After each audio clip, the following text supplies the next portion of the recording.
So ngayon, papasok tayo. So ang ganda ng araw. Alam mo, ang sarap maglakad. So ngayon, it's Saturday. So pag Saturday, walang masyadong mga day off yung mga tao ngayon.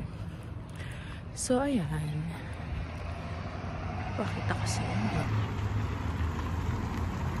Ayan.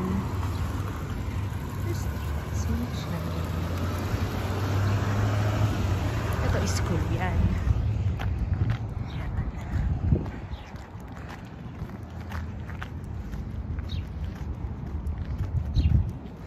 So ang ganda ng araw. Ito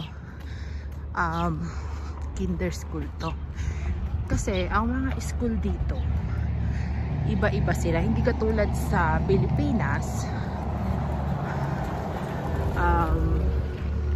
Sa Pilipinas kasi kung ano yung kinder, elementary hanggang high school.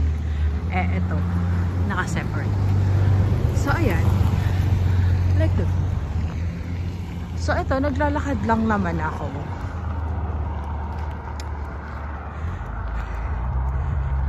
Dahil wala naman tayong sasakyan at hindi pa naman ako marunong mag-drive. So, tamang lakad lang tayo. Yan. So, ito, postal. Yan. Canada Post Office. So, nandoon yung mga parcel na sinesend sa bahay. Tapos ngayon, pag walang nakaka-receive, binabalik dun. So, ito na yung DQ. Ayan. I'm walking.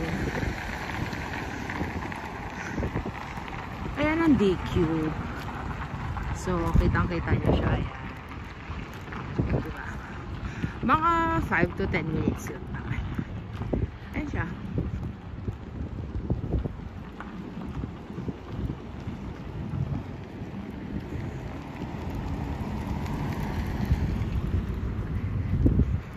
Diba? Ayan. Yung katrabaho ko, ayun siya.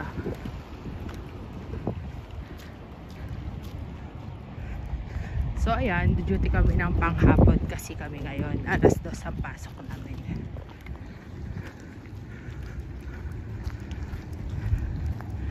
Ayan. Bago lang din si ate.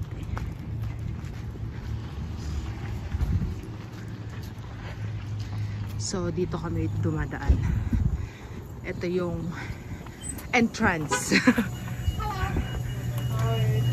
So, say hi!